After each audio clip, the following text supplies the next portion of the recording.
Welcome to SP Sharma classes. चलो इस video में हम शुरू करेंगे अब आगे के। कल हमने जो है क्वेश्चन पढ़े थे और डिस्कशन किया था फॉर्मेटिंग का। फॉर्मेटिंग परसेंटेज वाली की थी हमने। आपको पढ़ा दिया है percent D, percent E, percent F, percent O, X, capital X, ठीक है, और जी वगैरह ये सब पढ़ा दिए हैं। तो आज की वीडियो में हम पढ़ेंगे फॉर्मेट फंक्शन के बारे में। फॉर्मेट फंक्शन क्या होता है, ठीक है। आप फॉर्मेटिंग जो है, स्ट्रिंग फॉर्मेटिंग वगैरह जो है फॉर्मेट फंक्शन के थ्रू भी कर सकते हैं। तो पहले हम फॉर्मेटिंग के बारे में थोड़ा सा यहाँ पे समझते हैं। स्ट्रिंग फॉर्मेटिंग क्या होती है, किस तरह से यूज होती है। अब देखो, जैसे मान लिया आपने यहाँ पे प्रिंट लिखा हुआ, प्रिंट में आपने लिख दिया हेलो, ठीक है। हेलो आपने इन्वर्टेड कोमाज में लिखा, आपके पास आउटपुट क्या आएगा, बिना इन्वर्टेड कोमा के आएगा हेलो लिखा हुआ, ठीक है। आप इसको, आपको पता होगा स्ट्रिंग आप सिंगल कोट में या डबल कोट में कैसे भी लिख सकते हैं। सिंगल कोट में भी हम लिख सकते हैं हेलो, तो सिंगल से ही बंद करेंगे। तो यहाँ पर भी आपके पास हेलो प्रिंट हो गया है इसी तरह से, ठीक है। अब आपको हमें यहाँ पे क्या करना, जो आउटपुट है आउटपुट में भी हेलो डबल कोट के अंदर आए। यानी आपको इस तरह का हेलो चाहिए लिखा हुआ, जिसमें हेलो जो है इन्वर्टेड कोमाज में लिखा है। इस तरह से चाहिए आपको लिखा हुआ इन्वर्टेड कोमाज में हेलो। तो इन्वर्टेड कोमाज में लिखने के लिए हम क्या करेंगे, देखो आप यहाँ पे लिखेंगे प्रिंट, एक सिंगल कोट लगाएंगे। सिंगल कोट से क्या होगा, आपके पास स्ट्रिंग लिखी जा रही है। अब आप एक इन्वर्टेड कोमाज में हेलो लिख देंगे। ये इन्वर्टेड कोमाज बंद, स्ट्रिंग के लिए आपने सिंगल कोट शुरू करा था, सिंगल कोट को बंद कर देंगे। तो आपके पास इन्वर्टेड कोमाज में हेलो आ गया। यहाँ पर आपको समझने वाली बात ये है कि जो हमारे पास प्रिंट फंक्शन स्ट्रिंग ले रहा है, तो ये वाली तो हमारे पास स्ट्रिंग को डिनोट करेगी, ये स्ट्रिंग है, टेक्स्ट है हमारे पास। और ये जो हमारे पास ये टेक्स्ट पूरा का पूरा प्रिंट होगा। जो भी सिंगल कोट या डबल कोट के अंदर होता है वो पूरा का पूरा प्रिंट होता है। तो यहाँ पे सिंगल कोट के अंदर इन्वर्टेड कोमास में हेलो लिखा हुआ है। अगर मुझको आउटपुट में सिंगल कोट में चाहिए हेलो, तो आप यहाँ पे प्रिंट में शुरू में इन्वर्टेड कोमास लगा दो, फिर आप सिंगल कोट लगा दो, फिर हेलो लिख दो, ठीक है। तो यहाँ पे सिंगल कोट बंद और बाहर वाला डबल कोट बंद, तो आपके पास सिंगल कोट आ जाएगा, ठीक है। तो इस तरह से यहाँ पर क्या हो गया, ये हमारे स्ट्रिंग के सिंबल होगी और ये हमारे पास स्ट्रिंग होगी यहाँ तक इसके अंदर, तो ये प्रिंट हो गया, ठीक है। इसी तरह से अगर दूसरा तरीका आप एस्केप सीक्वेंस का यूज करके कर सकते हो। एस्केप सीक्वेंस होते हैं जो बैक स्लैश से शुरू होते हैं। जैसे आपने यहाँ पे प्रिंट लिखा, अगर इन्वर्टेड कोमाज ही लिखने हैं आपको दोनों, आप दोनों इन्वर्टेड कोमाज नहीं लिख सकते ऐसे, ठीक है। ऐसे लिखोगे तो गलत हो जाएगा। क्यों हो जाएगा, ये क्या करेगा, पहले वाले इन्वर्टेड कोमाज है, ये दूसरे वाला पहले वाले को बंद कर देगा। तो ये बंद हो गया तो हेलो, तो ये बाहर आ गया। बाहर आप इन्वर्टेड कोमास के केवल वेरिएबल लिख सकते हो या कोई न्यूमेरिक वैल्यू लिख सकते हो, इस तरह से नहीं आप लिखेंगे, ठीक है। तो इस तरह से आपको अलाउ नहीं है। तो अब हम यहाँ पे क्या करेंगे, सिंगल कोट लगा देंगे। तो देखो अभी हेलो कलर चेंज हो गया ना इसका, इसको भी यहाँ पे सिंगल कोट में, जो सिंगल कोट में लग जाता है वो फिर आपके पास उसके लिए नहीं होता, वो डिस्प्ले में यूज होगा। तो आपके पास इस तरह से आ जाएगा। आप सिंगल कोट में ये भी लगा सकते हैं, ठीक है, जो हमारे पास स्लैश है, लेकिन उसकी कोई जरूरत नहीं, वो वैसे भी हो जाएगा। तो ये आपके पास इस तरह से आपको इन्वर्टेड कोमास में प्रिंट कराना है, सिंगल कोट में प्रिंट कराना है। कैसे हम प्रिंट कराएंगे, तो वो टेक्स्ट को प्रिंट कराने की फॉर्मेटिंग होगी। अब देखते हैं हम यहाँ पे फॉर्मेट कैसे यूज करेंगे। जैसे मैंने यहाँ पे लिखा हेलो, ठीक है, और यहाँ पे मैंने एक कर्ली ब्रेसेस लगा दी और इसको बंद कर दिया। अब कर्ली ब्रेसेस में हम जो वैल्यू चाहें वो हम पास कर सकते हैं। कैसे, फॉर्मेट से। फॉर्मेट फंक्शन अब देखो कैसे काम करेगा। इस फॉर्मेट फंक्शन में मैंने लिख दिया एसपी शर्मा सर, ठीक है, ये हमने यहाँ पे लिख दिया फॉर्मेट फंक्शन के अंदर और ये बंद कर दिया। तो फॉर्मेट के अंदर जो हमारे पास वैल्यू लिखी हुई है, ये पहले वाली वैल्यू, ये इस कर्ली ब्रेसेस में पास हो जाएगी। कर्ली ब्रेसेस में पास होने के बाद ये आ जाएगा हेलो फ्रॉम एसपी शर्मा, ठीक है। आप एक से ज्यादा वैल्यू भी दे सकते हैं। एक से ज्यादा वैल्यू कैसे दे सकते हैं, जैसे हमने यहाँ पे लिखा, हमने लिखा हेलो फ्रॉम, ठीक है, कर्ली ब्रेसेस एंड एक कर्ली ब्रेसेस और लगा दिया, ठीक है, इस तरह से कर दिया। तो अब हमें यहाँ पर दो वैल्यू पास करनी पड़ेंगी। अब हमें पहली वाली वैल्यू में एसपी शर्मा सर, दूसरा पाइथन, ये लिख दिया। ठीक है, तो अब हमारे पास यहाँ पे क्या आएगा, hello from SP Sharma sir and Python, इस तरह से आपके पास आ जाएगा। ठीक है, तो ये आपके पास फॉर्मेटिंग है कि आप किस तरह से फॉर्मेटिंग यूज कर सकते हैं। ठीक है, तो आप इसको सिंगल कोट में भी करके लिख सकते हैं, डबल कोट में भी करके लिख सकते हैं।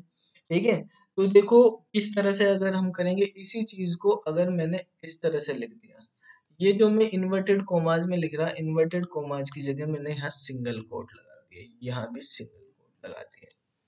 तो अब आप एंटर करोगे तो भी आपके पास इस तरह से आ जाएगा। ठीक है, अब देखो आपको बताना, अगर मैं इस टेक्स्ट को, ये जो लाइन है हमारा स्टेटमेंट, इस स्टेटमेंट को ऐसे कर देता हूँ, यहाँ पे सिंगल कोट ही लगे हुए, इसको जो ये कर्ली ब्रेसेस है इनको इन्वर्टेड कॉमाज में लिख देता हूँ। तो इनको इन्वर्टेड कॉमाज में लिखने से क्या होगा, आपके पास देखो ये वैल्यू हमारे पास SP Sharma sir inverted commas में लिखा गया, पाइथन इन्वर्टेड कॉमाज में लिखा गया। यहाँ पे सिंगल कोट कर लिया हमने, इन चीजों को हमें इन्वर्टेड कॉमाज में चाहिए था, तो यहाँ पे इन्वर्टेड कॉमाज, क्योंकि यहाँ पे इन्वर्टेड नहीं लगा सकते अब, नहीं तो ये वाला इसको बंद कर देगा। तो हमने बाहर मेन वाला सिंगल कोट में लिख दिया और इसको इन्वर्टेड कॉमाज, तो इस तरह से आपके पास ये प्रिंट हो जाएगा। ठीक है, आप जो है इस तरह से भी लिख दिया, जैसे मैंने यहाँ पे लिखा प्रिंट और इन्वर्टेड कोमाज में एक कर्ली ब्रेसेस लगाया और यहाँ पे लिख दिया बाय। ठीक है, इसको बंद कर दिया, डॉट फॉर्मेट ये लगाया, और इसमें हमने लिख दिया कि मैं चाहता हूँ कि पाइथन बाय एसपी शर्मा, इस तरह से लिखा है, तो यहाँ पे हम लिख देते हैं पाइथन। ठीक है, और यहाँ कोमा लगा के हमने लिख दिया एसपी। ठीक है, ये हमने इस तरह से कर दिया, एंटर करेंगे तो ये पाइथन बाई एसपी, पहला कर्ली ब्रेसेस में पहली वाली वैल्यू, दूसरे कर्ली ब्रेसेस में दूसरे वाली वैल्यू, इस तरह से आपके पास आ जाएगा Python by SP Sharma sir. ठीक है, आप यहाँ पे कर्ली ब्रेसेस में कुछ लिख नहीं रहे, आप कर्ली ब्रेसेस में कुछ लिख भी सकते हैं। कैसे लिख सकते हैं, यहाँ पे आपने लिख दिया जीरो, यहाँ पे लिख दिया 1, तो जीरो मतलब होता है पहले वाला ये आर्गुमेंट, इसकी इंडेक्स जीरो, ये इसकी इंडेक्स 1 है दूसरे वाले की, तो जीरो पे पहले वाली चीज आएगी, 1 पे दूसरे वाली चीज आएगी, तो भी आपके पास इसी तरह से आउटपुट आ जाएगा। ठीक है, अब देखो मैं इसको इस तरह से कर देता हूँ, मैंने यहाँ पे लिख दिया, ये कर्ली ब्रेसेस लिखी, यहाँ पे 1 लिख देता हूँ। ठीक है, और इसके बाद यहाँ पे लिख दिया मैंने टीच, और यहाँ पे जीरो, तो 1 नंबर पे एसपी शर्मा सर लिखा हुआ है, 0 नंबर पे पाइथन लिखा हुआ है। तो आपके पास जो आउटपुट आएगा वो आउटपुट किस तरह से आएगा, आउटपुट आएगा एसपी शर्मा सर टीच। ठीक है, तो इस तरह से हमारे पास आउटपुट आ जाएगा। आप जो है ये जो चीजें हम यहाँ पे लिख रहे हैं, ये इन्वर्टेड कोमाज में, ये आप किसी वेरिएबल में डालकर उसके थ्रू भी आप फॉर्मेट फंक्शन को कर सकते हैं। वेरिएबल ये कैसा वेरिएबल होना चाहिए, स्ट्रिंग टाइप का, क्योंकि ये स्ट्रिंग में लिखा हुआ है। ठीक है, तो देखो किस तरह से, जैसे मान लिया मैंने एक स्ट्रिंग ले ली str, उसमें लिख दिया मैंने कि ये लिख देते हैं मान लिया जीरो फ्रॉम, ठीक है, 1 एंड, ठीक है, ये एक str बन गया। अब यहाँ पे मैं प्रिंट में जाता हूँ और प्रिंट में लिखता हूँ कि str डॉट फॉर्मेट। ठीक है, str डॉट फॉर्मेट, और इसके अंदर लिख दिया मैंने फॉर्मेट में, यहाँ पे इधर लिख देते हैं हेलो, पहले वाले जीरो में हेलो चला जाए, तो हेलो फ्रॉम। ठीक है, उसके बाद दूसरे वाले में एसपी शर्मा सर, आप सिंगल कोट डबल कोट कोई सा भी यूज कर सकते हैं, अगर मैं सिंगल कोट करना चाहूँ क्योंकि स्ट्रिंग दोनों में काम करती है। ठीक है, एसपी शर्मा सर, ठीक है, कोमा। ठीक है, आप यहाँ पे पाइथन लिखना चाहते हैं तो पाइथन। अब देखो क्या होगा, यहाँ पे आपके पास str क्या है, str ये है, तो जीरो पे पहले वाली वैल्यू हेलो, ठीक है, फ्रॉम, फिर 1 पे SP Sharma sir and Python, 2 पे पाइथन, तो आपके पास आउटपुट आ जाएगा hello from SP Sharma sir Python. ठीक है, इस तरह से आपके पास आउटपुट आ जाएगा। आप ये तो हमने स्ट्रिंग की वैल्यू उठाई, आप किसी वेरिएबल के थ्रू भी वैल्यू उठा सकते हैं कि आपने यूजर से इनपुट कराए वेरिएबल और उसके थ्रू वैल्यू उठाना चाहते हैं, वो प्रिंट करना चाहते हैं, तो वो भी कर सकते हैं। कैसे? जैसे हमने यहाँ प्रिंट लिखा, प्रिंट में हमने लिख दिया इन्वर्टेड कॉमर्स कर्ली ब्रेसिस की ए की वैल्यू जो है वो डेसिमल में प्रिंट हो। यहाँ पे ये भी लिख सकते, खाली ए भी लिख सकते हो आप, ठीक है। अगर मैंने यहाँ पे डी लिख दिया तो मतलब डेसिमल में प्रिंट होगी, ठीक है। फॉर्मेट भी आप दे सकते हैं। फिर हमने स्पेस देकर मान लिया एक बी है, बी की वैल्यू जो है वो फ्लोटिंग पॉइंट में आए, फ्लोटिंग पॉइंट में भी दशमलव के मान लिया 2 ही डिजिट तक आए, ऐसे हमने कर दिया, ठीक है। ये कर्ली ब्रेसेस बन करके इन्वर्टेड कॉमास। फिर हम डॉट फॉर्मेट, और फॉर्मेट में हम यहाँ पे a equal to 20, b equal to 23.5768 ये लिख दिया मान लिया, ठीक है। तो अब देखो a की वैल्यू 20 और b की वैल्यू 23.58 बन जाएगी क्योंकि 2 डिजिट तक रखेंगे।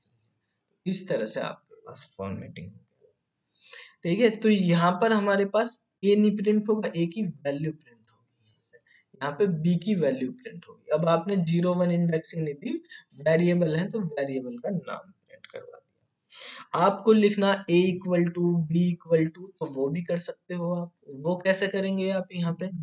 तो यहाँ पर हम इस तरह से कर देंगे कि ए इक्वल टू लिख दो और इसमें यहाँ पे बी इक्वल टू लिख दो, तो A equal to B equal to हो गए, तब आ जाएगा आपके पास आउटपुट ये आ गया, ठीक है। तो इस तरह से आप बना सकते हैं अलग अलग टाइप की वैल्यू। अब एक ही वैल्यू को अलग अलग उसमें प्रिंट भी करा सकते हो आप, ठीक है। जैसे हमारे पास मान लिया मैंने लिखा है a equal to D, b equal to, मान लिया ये तो डेसिमल में प्रिंट, a की वैल्यू, बी की वैल्यू ए वाली ही वैल्यू ऑक्टल में प्रिंट हो जाए, तो ऑक्टल को ओ में लिखते हैं स्मॉल ए से। और एक सी की वैल्यू जो है यही वाली वैल्यू जो बी की वैल्यू लिखते हैं, ए की वैल्यू है, यहाँ पे ए ही लिख देते हैं, ए की वैल्यू को ही ऑक्टल में प्रिंट कर दे, सी में ए की वैल्यू को ही हेक्सा में प्रिंट करते हैं, ठीक है। तो ये हमने कर दिया, ए की वैल्यू ही लिख देते हैं। देखो जैसे मान लिया ए की वैल्यू हमने 15 लिख ली, ठीक है। तो अब आप यहाँ पर ए की वैल्यू डेसिमल में तो 15 ही रहेगी, ऑक्टल में कन्वर्ट हो जाएगी, हेक्सा में आपके पास एफ होती है, ऑक्टल में 17 होती है। तो यहाँ पे ए इक्वल टू ए की वैल्यू डेसिमल में 15, बी इक्वल टू ए की वैल्यू ऑक्टल में 17, सी इक्वल टू ए की वैल्यू हेक्सा में एफ, कैपिटल एक्स का मतलब कैपिटल रिजल्ट आएंगे, ठीक है। तो इस तरह से हम बना सकते हैं। आप कुछ वैल्यू स्ट्रिंग में, कुछ वेरिएबल में ऐसे भी लेके कर सकते हैं। जैसे हमने यहाँ पे लिख दिया प्रिंट, और प्रिंट में लिख दिया हेलो, ठीक है, फ्रॉम, यहाँ पे लिख दिया 0, ठीक है, कोमा 1 एंड, इस तरह से कर, ठीक है। यहाँ पे डॉट फॉर्मेट लगाया हमने, फॉर्मेट फंक्शन यूज करा, हेलो फ्रॉम, इसमें हम लिखना चाहते हैं, यहाँ पे लिखा जाए hello from SP Sharma sir, ठीक है, कोमा 1 पे लिखा जाए hello from SP Sharma sir Python, ठीक है। और यहाँ पे के लिखा हुआ है, के वाली इंडेक्स, यहाँ पे 2 नहीं लिखा हुआ, तो हम के की वैल्यू कर देते हैं, कोमा के इक्वल टू, मान लिया के इक्वल टू में यहाँ पे डीबीएमएस, ठीक है। तो के की वैल्यू हमने डीबीएमएस दे दी, तो ये हमने बंद कर दिया। तो hello from SP Sharma sir comma Python and DBMS, इस तरह से आपके पास आ जाएगा, ठीक है। आपने ये डीबीएमएस जो है इन्वर्टेड कॉमास में लिखा है, आप इसको कोई वैल्यू भी लिख सकते हैं, कोई जरूरी नहीं है कि आप स्ट्रिंग ही लिखें, वो भी कि सारी स्ट्रिंग आ रही तो इसको भी स्ट्रिंग में लिखें, इसको आप नंबर में भी लिख सकते हैं। एंड 12 लिख दिया हमने, 12, ठीक है। तो यहाँ पर हमारे पास ये आ गया hello from SP Sharma sir Python and 12। तो इस तरह से हम यहाँ पे ये फॉर्मेट फंक्शन का यूज करते हैं। तो ये सारे आप नोट कर लेना अच्छे से इस वीडियो में से, ठीक है। जो भी हमने क्वेश्चंस कराए हैं इसमें फॉर्मेटिंग कराई, फॉर्मेट फंक्शन कैसे यूज होता है, तो आपको फॉर्मेटिंग जो है परसेंट वाली कैसे यूज होती है बहुत सारी आपको सिखा दी है। आपकी फॉर्मेटिंग जो है आपके पास इस तरह से कैसे यूज होती है, मतलब फॉर्मेट फंक्शन का कैसे यूज होता है वो भी स्ट्रिंग फॉर्मेटिंग आपको सिखा दी है। तो बाकी जो है इनको अच्छे से नोट करना, प्रैक्टिस करना आप, ठीक है। इनके असाइनमेंट जो है आपको डिस्कशन टैब में मिल जाएंगे। आप चैनल को, यूट्यूब चैनल को सब्सक्राइब कर लेना, वहाँ से डिस्कशन टैब है, वहाँ से आपको मिल जाएंगे। और इनके जो है असाइनमेंट वगैरह भी और ये वीडियो भी बाद में फिर आपको ऐप से मिल जाएंगे। आप एसपी शर्मा क्लासेस की ऐप डाउनलोड कर लेना, इंस्टॉल कर लेना, उसमें ये सारी चीज़ें फ्री में है, ठीक है। जो भी पाइथन का कोर्स है पूरा का पूरा पाइथन का कोर्स कंप्लीट उसमें आपको फ्री मिल जाएगा। असाइनमेंट्स भी, नोट्स भी, पीडीएफ भी, वीडियो भी, सब आपको मिल जाएंगे। आप वो ऐप डाउनलोड कर लेना, ठीक है। तो बाकी जो है हम अगली क्लास में पढ़ेंगे। आज की क्लास में इतना ही रखते हैं, ठीक है। इसको आप अच्छे से प्रैक्टिस करो, जो भी पढ़े अच्छे से पढ़े, रेगुलर पढ़ेंगे, थोड़ा थोड़ा पढ़ेंगे जिससे आप पे ज्यादा बर्डन भी ना हो, ठीक है।